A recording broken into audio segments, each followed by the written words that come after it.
Sir നമസ്കാരം. നമസ്കാരം. കേരളത്തിലെ തെരഞ്ഞെടുപ്പ് കഴിഞ്ഞു വോട്ടെണ്ണാൻ കുറച്ച് ദിവസങ്ങൾ മാത്രമേ ഇനി ബാക്കിയുള്ളൂ. മെയ് 4-ാം തീയതി വോട്ടെണ്ണും.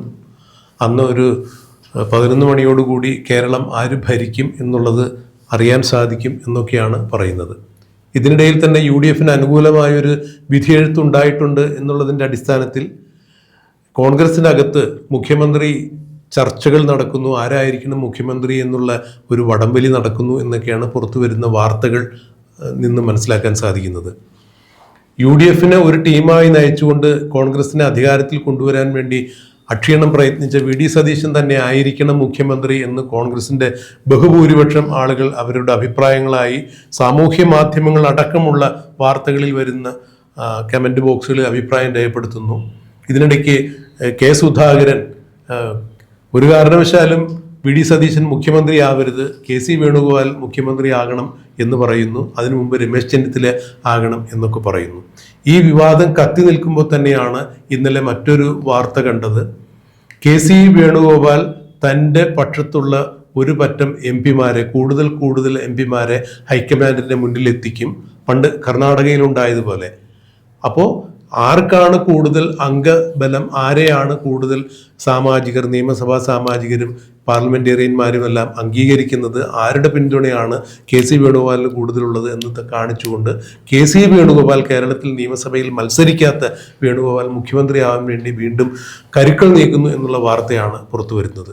രാഷ്ട്രീയ വാർത്തകൾ വളരെ പ്രാധാന്യത്തോടുകൂടി എന്നും ശ്രദ്ധിക്കുകയും അതീവ പ്രവചനാത്മകമായ ഒരു നിരീക്ഷണ ബുദ്ധിയോടുകൂടി പല വാർത്തകളും പ്രവചിക്കുകയും അത് പലപ്പോഴും ശരിയായി വരികയെല്ലാം ചെയ്തിട്ടുള്ള ഒരു മാധ്യമ പ്രവർത്തകൻ എന്ന രീതിയിൽ ഇക്കാര്യത്തിൽ എന്താണ് അങ്ങയുടെ നിരീക്ഷണം?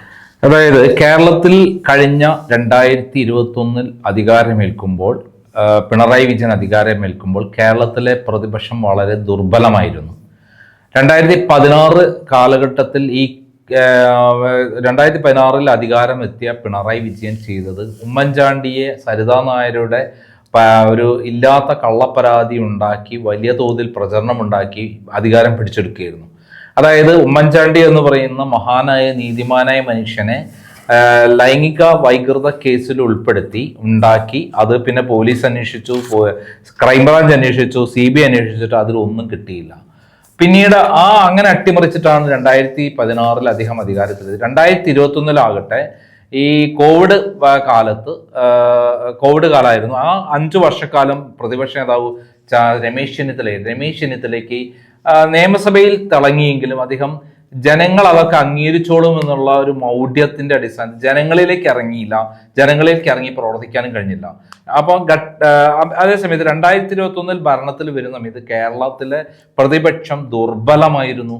ആ ദുർബലാവസ്ഥയിൽ തകർന്നു തരിപ്പണമായ കോൺഗ്രസിനെയും UDF-നെയും കോർത്തിണക്കി ഓരോ ഇലക്ഷനിലും ഫൈറ്റ് ചെയ്ത് അവരെ എല്ലാവരും ബൂത്ത് തലത്തിലടക്കം സജ്ജരാക്കി ഡെവലപ്പ് ചെയ്തതിന്റെ പരിപൂർണ നേതൃത്വം കൊടുത്തതും പ്രവർത്തിച്ചതും പ്ലാൻ ഉണ്ടാക്കിയതും ഇലക്ഷൻ ജനറൽ നടത്തിയതും VD സതീശനാണ്. 2021 ശേഷം നടന്ന Thrikkakara election, Puthuppally election, Palakkad election, Nilambur election, ഉപതെരഞ്ഞെടുപ്പുകളിലെല്ലാം തന്നെ UDF വൻ വിജയം നേടിക്കൊടുത്തു. ചാലക്കര ഇലക്ഷനിൽ 28,000 വോട്ടാണ് LDF നഷ്ടപ്പെട്ടു. 40,000 വോട്ടിന് ജയിച്ച LDF 28,000 വോട്ട് നഷ്ടപ്പെട്ടു. പിന്നീട് നടന്ന തദ്ദേശ സ്വയംഭരണ തെരഞ്ഞെടുപ്പിലാകട്ടെ, ലോക്സഭാ തെരഞ്ഞെടുപ്പിലാകട്ടെ UDF വിജയത്തിലെത്തിക്കാൻ പിന്നിൽ പ്രവർത്തിച്ച ശക്തി എന്ന് പറയുന്നത് VD സതീശനാണ്. അത് ആർക്കും സംശയമില്ല. അദ്ദേഹം എടുത്ത നിലപാടുകളെ എല്ലാവരും അംഗീകരിച്ചു. എന്തൊക്കെ തരത്തിൽ UDF പ്രശ്നമുണ്ടാകാം അത് മുൻകൂട്ടി കണ്ടി പ്രതിരോധിക്കാൻ കഴിഞ്ഞു. പ്രത്യേകിച്ചും രാഹുൽ മാങ്കൂട്ടത്തിന്റെ കാര്യത്തിൽ മുൻകൂട്ടി തന്നെ രാഹുൽ മാങ്കൂട്ടനെ പുറത്താക്കി അത്തരം ആരോപണങ്ങളിൽ നിന്ന് UDF രക്ഷപ്പെടുത്താൻ കഴിഞ്ഞു. അങ്ങനെ UDF എല്ലാ തരത്തിലും സംരക്ഷണം നൽകുക മാത്രമല്ല അത് മുന്നോട്ട് നയിച്ച് ചലിപ്പിച്ച് കേരളത്തിലെ ഏറ്റവും വലിയ പ്ലാറ്റ്ഫോം ആക്കി മാറ്റി. അതുകൊണ്ടാണ് CPM-ൽ നിന്ന് പ്രമുഖരായ പലരും വന്ന് പ്രവർത്തിക്കാൻ പോലും അവസരമുണ്ടാക്കിയ നിലപാടുകൾ കൊണ്ടാണ്. അങ്ങനെ UDF നയിച്ചിവിടെ എത്തിച്ച ശേഷം ഇപ്പോൾ കെ സുധാകരനാണ് ആദ്യം അദ്ദേഹം എനിക്ക് സ്ഥാനം കിട്ടണം, MLA മത്സരിക്കണം എന്ന് പറഞ്ഞ ചെറിയ കുട്ടികളെ മാതിരി 81-ാം വയസ്സിൽ അദ്ദേഹം പ്രശ്നവുമായി വന്നത്. അദ്ദേഹം നേരത്തെ KPCC പ്രസിഡന്റ് ആയിരിക്കുമ്പോൾ അദ്ദേഹത്തിന് കൃത്യമായി പ്രവർത്തിക്കാൻ കഴിയുന്നില്ല. വി ഡി സതീശൻ പ്രവർത്തിക്കുന്ന പോലെ സജ്ജീകരിക്കുന്ന പോലെ എല്ലാ സ്ഥലത്തും ഓടിയെത്താൻ പറ്റുന്നില്ല എന്ന് മനസ്സിലാക്കി അദ്ദേഹത്തെ അവിടുന്ന് മാറ്റേണ്ട ഒരു അവസ്ഥ വന്നു. കാരണം അദ്ദേഹത്തിന് അസുഖവുമായി ബന്ധപ്പെട്ടിട്ടാണ്. അദ്ദേഹം നമുക്കറിയാം കേരളം കണ്ടിട്ടുള്ള പിണറായി വിജയനെതിരെ ഏറ്റുമുട്ടിയിട്ടുള്ള ഒരാളാണ്. മാത്രമല്ല കണ്ണൂർ മേഖലയിൽ കോൺഗ്രസിനെ ശക്തമായി പിടിച്ചു നിർത്തുന്നതിൽ അദ്ദേഹത്തിന്റെ അത്ര വേറെ ആർക്കും കഴിഞ്ഞിട്ടില്ല. അദ്ദേഹമാണ് ശക്തി. അദ്ദേഹം ഉള്ളതുകൊണ്ടാണ് കണ്ണൂരിൽ കോൺഗ്രസ് നിലനിന്നത്. അല്ലെങ്കിൽ കോൺഗ്രസ് നേതാക്കന്മാരെ അടക്കം പിണറായി വിജയൻ വകവരുത്തുമായിരുന്നു. അപ്പം അങ്ങനെ കോൺഗ്രസിനെ ശക്തമാക്കി പിണറായി വിജയനെ ഫൈറ്റ് ചെയ്ത ഏറ്റവും മുൻപന്തിയിൽ നിന്ന ഒരാളാണ് കെ സുധാകരൻ. പക്ഷെ അദ്ദേഹം ഇപ്പോൾ അദ്ദേഹം ഇപ്പോൾ ചെയ്യുന്ന പ്രവൃത്തിയെല്ലാം കോൺഗ്രസിനും യു ഡി എഫിനും വലിയ പ്രശ്നമാണ് ഉണ്ടാക്കിയിട്ടുള്ളത്. സാർ, ഒരു അധികാരമോഹത്തിൽ നിന്നുണ്ടായിട്ടുള്ള ഒരു പ്രതിപ്രവർത്തനം എന്ന രീതിയിൽ വേണം അത് മനസ്സിലാക്കാൻ. കാരണം അധികാരമോഹമാണോ വി ഡി സതീശൻ ഇതിന്റെ ഇടയിൽ ഇതായി വന്നപ്പോൾ അദ്ദേഹത്തിന്റെ പ്രവർത്തനം യോജിക്കുക അദ്ദേഹത്തെ ഒന്ന് മാറ്റി നിർത്തിയത് കൊണ്ടാണോ, അദ്ദേഹത്തിന്റെ ആരോഗ്യകരമായ പ്രശ്നങ്ങൾ കാരണം അദ്ദേഹത്തിന് പ്രവർത്തിക്കാൻ പറ്റാതെ വന്നപ്പോൾ? അങ്ങനെ നിന്നാൽ ശരിയാവില്ല. എപ്പോഴും സജ്ജമായി നിൽക്കുന്ന ഒരാളായിരിക്കും, രാത്രിയും പകലും വർക്ക് ചെയ്യാൻ പറ്റുന്ന ഒരാളായിരിക്കണം എന്ന് മനസ്സിലാക്കി അദ്ദേഹം എം പി ആയല്ലോ. അദ്ദേഹം എം പി ആയി. ആ എം പി സ്ഥാനം കിട്ടിയ ആള് ഒരു MLA ആയി മാറണം എന്ന് പറഞ്ഞുകൊണ്ട് ശാഠ്യം പിടിച്ചു എന്നുള്ളതാണ് UDF-നുണ്ടായുള്ള ആകെ പുഴുക്കുത്ത് എന്ന് പറയുന്നത്. അല്ല സാർ, അതിന്റെ പിറകിൽ അധികാരമോഹം തന്നെയാണെന്ന് കരുതാം. എം പി ആയിരുന്ന ആളെ MLA ആകാൻ വേണ്ടി വരില്ലല്ലോ. അത് പല MP മാരും രംഗത്ത് വന്നപ്പോൾ കേന്ദ്ര ഹൈക്കമാൻഡ് തന്നെ തടയിട്ടു. ആ സന്ദർഭങ്ങളിലൊക്കെ ഏറ്റവും മുൻപന്തിയിൽ നിന്ന് അതിന് വേണ്ട സഹായം ചെയ്തു എന്ന് പറഞ്ഞതെല്ലാം KC വേണുഗോപാലാണ്. KC വേണുഗോപാലിന്റെ ഉദ്ദേശശുദ്ധിയെ കുറിച്ച് അപ്പോഴൊന്നും നമ്മൾ സംശയിച്ചിട്ടില്ല. എന്നാല് അത് കഴിഞ്ഞിട്ട് ഇലക്ഷൻ കെ സുധാകരനും അടൂർ പ്രകാശും അടക്കമുള്ള MP മാരെ കേരളത്തിൽ മത്സരിക്കണം എന്നുള്ള ചിന്താഗതി ഉണ്ടാക്കി അവരെ ഇളക്കി വിട്ടത് KC വേണുഗോപാൽ ആയിരുന്നു എന്ന് വേണ്ട ഇപ്പൊ മനസ്സിലാക്കി. ഇപ്പോൾ തീർച്ചയായും KC വേണുഗോപാലിന്റെ ദുഷ്ടലാക്കായിരുന്നു. നിങ്ങൾ അവിടെ പ്രവർത്തിച്ച ബാക്കി ഞാൻ ചെയ്യാമെന്ന് പറഞ്ഞതായിരുന്നു. പക്ഷെ അതിലൊക്കെ ശക്തമായ നിലപാടെടുത്ത ആരാണ്? വി ഡി സതീശനാണ്. അങ്ങനെയാണെങ്കിൽ അദ്ദേഹം വിട്ടു നിൽക്കുന്നതടക്കം പറയുന്ന ഒരു അവസ്ഥയുണ്ടായി. അങ്ങനെയുള്ള കേരളത്തിൽ അദ്ദേഹം പുതുയുഗ യാത്ര നടത്തിയാൽ നമുക്കറിയാം അദ്ദേഹത്തിനുണ്ടായ ജനമുന്നേറ്റം എന്ന് പറയുന്ന ചരിത്രത്തിൽ ഇന്നേവരെ ഉണ്ടാകാത്ത ഒരു വലിയ ജനപ്രവാഹമായിരുന്നു അദ്ദേഹത്തിന് പുതുയുഗ യാത്രയിൽ നടത്തിയത്. അത്രയും ജനപിന്തുണ അദ്ദേഹത്തിന് അത് ഉണ്ടായ നിലപാടുകൾ കൊണ്ടും ശക്തമായ പോരാട്ടം കൊണ്ടും മാത്രമല്ല ഭരണവിരുദ്ധ വികാരം കൊണ്ട് മാത്രമാണ്. ഈ ഭരണം മാറണം, അതിന് നേതൃത്വം കൊടുക്കാൻ പറ്റുന്ന ഒരാൾ മുന്നിൽ വന്നിരിക്കുന്നു. അത് ജനങ്ങൾ അംഗീകരിച്ചൊരു നേതാവായി വി ഡി സതീശൻ മാറി കഴിഞ്ഞ 5 വർഷം കൊണ്ട്. അപ്പൊ അങ്ങനെയുള്ള സന്ദർഭത്തിൽ ബാലിശമായ കാര്യങ്ങൾ പറഞ്ഞിട്ടാണ് ഇപ്പോൾ നമ്മുടെ കെ സുധാകരൻ വീണ്ടും കലാപം UDF-നുള്ളിൽ ആകെ ഉണ്ടാക്കുന്ന ഈ കലാപമാണ് അതിന്റെ ഇതുവരെ ഉണ്ടായിരുന്ന മാറ്റ് നഷ്ടപ്പെടുത്തിയത്. എങ്ങനെയാണോ UDF-നുണ്ടായി പേരും പ്രശസ്തിയും ഉണ്ടാക്കി അതിന് നിലപാടുണ്ടാക്കി ജനങ്ങളുടെ അംഗീകാരം ഉണ്ടാക്കിയത്, അതിന്റെ കടക്കൽ കത്തിവെക്കുകയാണ് കെ സുധാകരൻ എന്ന് പറയാം. ആ കെ സുധാകരനെ ഈ പണി എല്ലാം ചെയ്യിപ്പിക്കുന്നത് KC വേണുഗോപാലാണ് എന്ന് പറയുന്നത് ലജ്ജിച്ച തല താഴ്ത്തണം. കാരണം അദ്ദേഹം കേന്ദ്രത്തിൽ വലിയ സ്ഥാനത്ത് നിൽക്കുന്നു, AICC സെക്രട്ടറി നിൽക്കുന്നു, ലോക്സഭയിൽ ഏറ്റവും വലിയ പോരാട്ടം നടത്തുന്നു. എന്നാൽ അദ്ദേഹം ഒരു സംസ്ഥാനത്തും പാർട്ടിയെ ജയിപ്പിച്ച് കാണുന്നില്ല എന്നുള്ളതാണ് സത്യം. മഹാരാഷ്ട്രയിലും ഹരിയാനയിലും അടക്കം 5 സംസ്ഥാനങ്ങളിൽ ഇലക്ഷൻ നടന്നത് ദയനീയമായി പരാജയപ്പെട്ടു. അവിടെ ഒന്ന് ജയിപ്പിക്കാൻ കഴിയാത്ത ഒരാൾ ഇവിടെ വി ഡി സതീശൻ നേതൃത്വം കൊടുത്തത് വിജയിപ്പിച്ച് ഏറ്റവും മുൻപന്തിയിൽ എത്തിയപ്പോൾ അതിന് പൈസ കൊണ്ട് മാത്രം ജയിക്കുന്ന സംഭവമല്ലല്ലോ ഇലക്ഷൻ. അങ്ങനെയാണ് മഹാരാഷ്ട്ര ജയിക്കണ്ടേ, അങ്ങനെയാണെങ്കിൽ ഛത്തീസ്ഗഡ് ജയിക്കണ്ടേ, അങ്ങനെയാണ് ഹിമാചൽ പ്രദേശ് ജയിക്കണ്ടേ, ഹരിയാന ജയിക്കണ്ടേ. അങ്ങനെയുള്ള സ്ഥലങ്ങളിലൊക്കെ ദയനീയമായി പരാജയപ്പെട്ടു. ആ പരാജയപ്പെട്ട ആള് ഇവിടെ വന്നിട്ട് കെ സുധാകരൻ പറ്റിയ ആളാണെന്ന് മനസ്സിലാക്കി അദ്ദേഹത്തെ ഇറക്കി ഇവിടെ പിന്നീട് MP മാരെയൊക്കെ കോർഡിനേറ്റ് ചെയ്ത് ഇവിടെ കലാപം ഉണ്ടാക്കുന്നുണ്ടെങ്കിൽ UDF-നെ നശിപ്പിക്കുന്നതിന് തുല്യമാണ്. ഇവിടെ കൃത്യമായിട്ട് ആരാണോ പ്രവർത്തിച്ചത് അദ്ദേഹത്തിനാണ് അവസരം കൊടുക്കേണ്ടത് എന്നുള്ളതാണ് എൻ്റെ ഒരു അഭിപ്രായം. അല്ല, KC വേണുഗോപാൽ ഇത് കൃത്യമായി തന്നെ പ്ലാൻ ചെയ്തതാണെന്ന് നമ്മൾ മനസ്സിലാക്കാൻ കാരണം കേരളത്തിലെ ഈ നിയമസഭാ തെരഞ്ഞെടുപ്പിന് തൊട്ടു മുൻപായിക്കൊണ്ട് അദ്ദേഹം പറഞ്ഞൊരു കാര്യമുണ്ട്. ഈ തെരഞ്ഞെടുപ്പിൽ മത്സരിക്കാത്ത ആളുകൾ ഒരു വേള UDF-ന് അധികാരം കിട്ടിയാൽ അധികാര സ്ഥാനങ്ങൾ ഉണ്ടായിരിക്കുമെന്ന് കൃത്യമായി അദ്ദേഹം പറഞ്ഞു. അപ്പോൾ തന്നെ അദ്ദേഹത്തിന്റെ ലാക്ക് ഇത് തന്നെയായിരുന്നു. KC വേണുഗോപാൽ മത്സരിച്ചിട്ടില്ല. അപ്പോൾ ഇനി ഇരിക്കൂർ പോലുള്ള കണ്ണൂരിലെ ഈ കോൺഗ്രസിന് സ്ഥിരം മണ്ഡലത്തിൽ നിന്ന് ജയിച്ചു വന്ന് വീണ്ടും മുഖ്യമന്ത്രിയാവാം എന്നൊക്കെയുള്ള മോഹം കൊണ്ടാണോ അദ്ദേഹം പറഞ്ഞതെന്ന് അറിയില്ല. എന്നാൽ ഇപ്പൊ ഈ വാഗ്വാദങ്ങൾ ഇങ്ങനെ ചൂടുപിടിച്ചു വരുമ്പോൾ കൂടുതൽ MP മാരെ ഹൈക്കമാൻഡിന്റെ മുന്നിൽ എത്തിച്ച് വി ഡി സതീശന്റെ മുഖ്യമന്ത്രി പദം തടയുക അല്ലെങ്കിൽ അത് കെ സി വേണുഗോപാലിലേക്ക് എത്തിക്കുക എന്നുള്ള ഉദ്ദേശം അതിൻ്റെ പുറകിലുണ്ടെങ്കിൽ അക്ഷരാർത്ഥത്തിൽ യു ഡി എഫിന് വിശ്വസിച്ച് വോട്ട് ചെയ്ത യു ഡി എഫുകാർ പോലും അല്ലാത്ത ആളുകൾ ധാരാളമുണ്ട്. കാരണം പിണറായി വിരുദ്ധ വികാരം ഉള്ളതുകൊണ്ട് ഏതു വിധേനയും പിണറായി വിജയനെ താഴെ ഇറക്കുക എന്നുള്ള ഉദ്ദേശത്തോടു കൂടി കോൺഗ്രസിന് അനുകൂലമായി വോട്ട് ചെയ്ത ആളുകളെ വരെ അവഹേളിച്ച് കോൺഗ്രസ് സംവിധാനത്തെ തന്നെ കേരളത്തിൽ നിന്നും ഇല്ലാതാക്കുന്ന യു ഡി എഫ് സംവിധാനം ഇല്ലാതാക്കുന്ന രീതിയിൽ കെ സി വേണുഗോപാൽ അധപ്പതിച്ചു എന്ന് വേണം ഇതിൽ നിന്ന് മനസ്സിലാക്കാൻ. അത് തന്നെയാണോ വാസ്തവത്തിൽ നടക്കുന്നത്? സത്യത്തിൽ അത് തന്നെയാണ് നടക്കുന്നത്. കാരണം വോട്ട് ചെയ്ത ജനങ്ങളെ അവരെന്ത് വിശ്വാസത്തിലാണോ വി ഡി സതീശന്റെ നേതൃത്വത്തിലുള്ള യു ഡി എഫിനെ അംഗീകരിച്ചത്, ആ മുന്നണിയെ അംഗീകരിച്ചത്,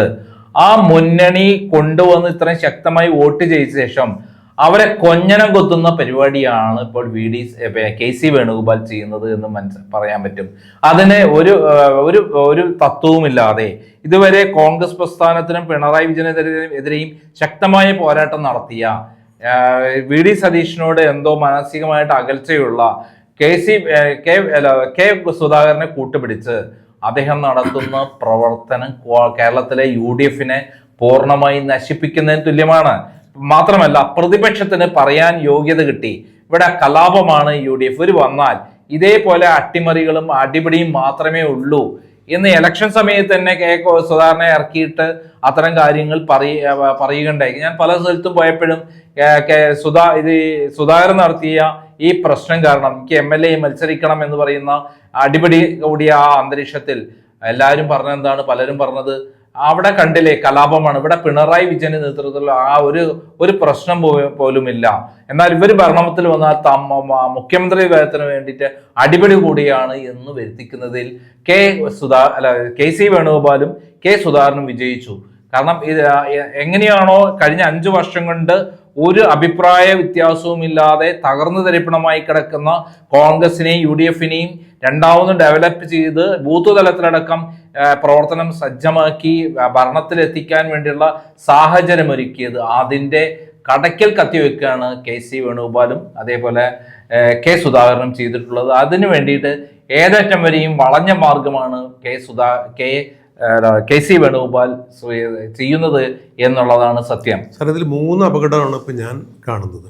ഒന്ന്, ഇത്തരത്തിൽ ഈ ഒരു കലഹവും കലാപം കോൺഗ്രസിനകത്ത് ഉണ്ടാവുകയാണെങ്കിൽ തീർച്ചയായും ഇനി കോൺഗ്രസ് എന്നത് പ്രസ്ഥാനം കേരളത്തിലുണ്ടാവില്ല, യു ഡി എഫ് എന്ന സംവിധാനം ഉണ്ടാകില്ല.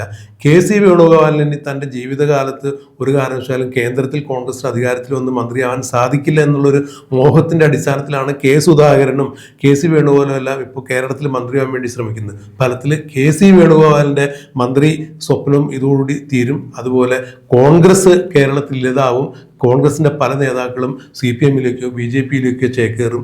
യു ഡി എഫ് എന്ന സംവിധാനം ഉണ്ടാവില്ല. മുസ്ലിം ലീഗ് ഇടതുപക്ഷത്തിനൊപ്പം പോകാനുള്ള സാധ്യത കൂടി കാണുന്നുണ്ട് എന്നാണ് എൻ്റെ ഒരു പരിമിതമായ രാഷ്ട്രീയ ബോധം വെച്ച് എനിക്ക് മനസ്സിലാവുന്നത്. എന്താണ് ഇവിടെ അക്ഷരാർത്ഥത്തിൽ കോൺഗ്രസിന് സംഭവിക്കുക? അങ്ങനെയൊന്നും ഉണ്ടാവില്ല എന്ന് വിശ്വസിക്കാതെ ജനങ്ങളാണ് തീരുമാനിക്കുന്നത്. ജനങ്ങളാണ് തീരുമാനിച്ച് യു ഡി എഫിന് വോട്ട് ചെയ്തത്.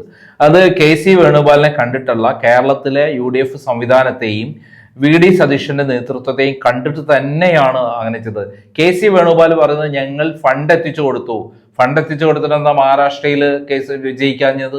എന്തുകൊണ്ടാണ് ഹിമാചൽ പ്രദേശ് എല്ലാ സംസ്ഥാനങ്ങളിലും കോടികൾ എറിഞ്ഞുകൊണ്ട് തന്നെയാണല്ലോ തെരഞ്ഞെടുപ്പിന്? അതൊന്നും അല്ല, പണമല്ല ഇവിടെ പ്രധാനം. അതിന്റെ നേതൃത്വം, ആ നേതൃത്വത്തിന്റെ പ്രവർത്തനം, അതിന്റെ അടിത്തട്ട് വരെയുള്ള പ്രവർത്തനം, ത്യാഗപൂർണമായ പ്രവർത്തനം അത് നടത്തിയിട്ടുള്ളത് ആരാണ്? കെ സി വേണുഗോപാലാണോ? കെ സി വേണുഗോപാലിന് ഇവിടുത്തെ കോൺഗ്രസിന്റെ അടിത്തട്ടുമായി യാതൊരു ബന്ധമില്ല. ബന്ധമുള്ള ഒരാള് എന്ന് പറയുന്നത് കഴിഞ്ഞ 5 വർഷമായി നേതൃത്വം കൊടുത്ത വി ഡി സതീശനാണ്. അദ്ദേഹത്തിന്റെ ഇലക്ഷൻ എഞ്ചിനീയറിംഗ് തന്നെയാണ് കേരളത്തിൽ ഇതിന് മുന്നോട്ട് നയിച്ചത്. മാത്രമല്ല, നിയമസഭയ്ക്ക് അകത്തും പുറത്തും അദ്ദേഹം പോരാട്ടം നടത്തിയത് നേരിട്ട് ജനങ്ങൾ കണ്ടിട്ടുള്ളതാണ്. മാത്രം നിലപാടുകൾ അദ്ദേഹം എടുത്തിട്ടുണ്ട്.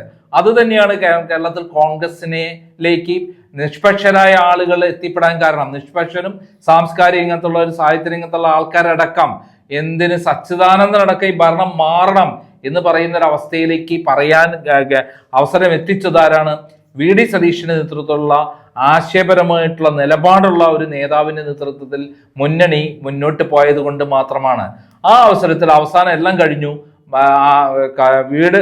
കാട് വീടായാൽ ആശാരി പുറത്ത് എന്ന് പറയുന്ന പോലെ കാര്യങ്ങളിലേക്ക് നീങ്ങിക്കഴിഞ്ഞാൽ അതിനർത്ഥം കോൺഗ്രസിനെയും യു ഡി എഫിനെയും പൂർണ്ണമായി നശിപ്പിക്കാൻ ഒരു വില്ലൻ വരുന്നു എന്നുള്ളതാണ് കേരളത്തിലെ കോൺഗ്രസ്സുകാർ കരുതുക.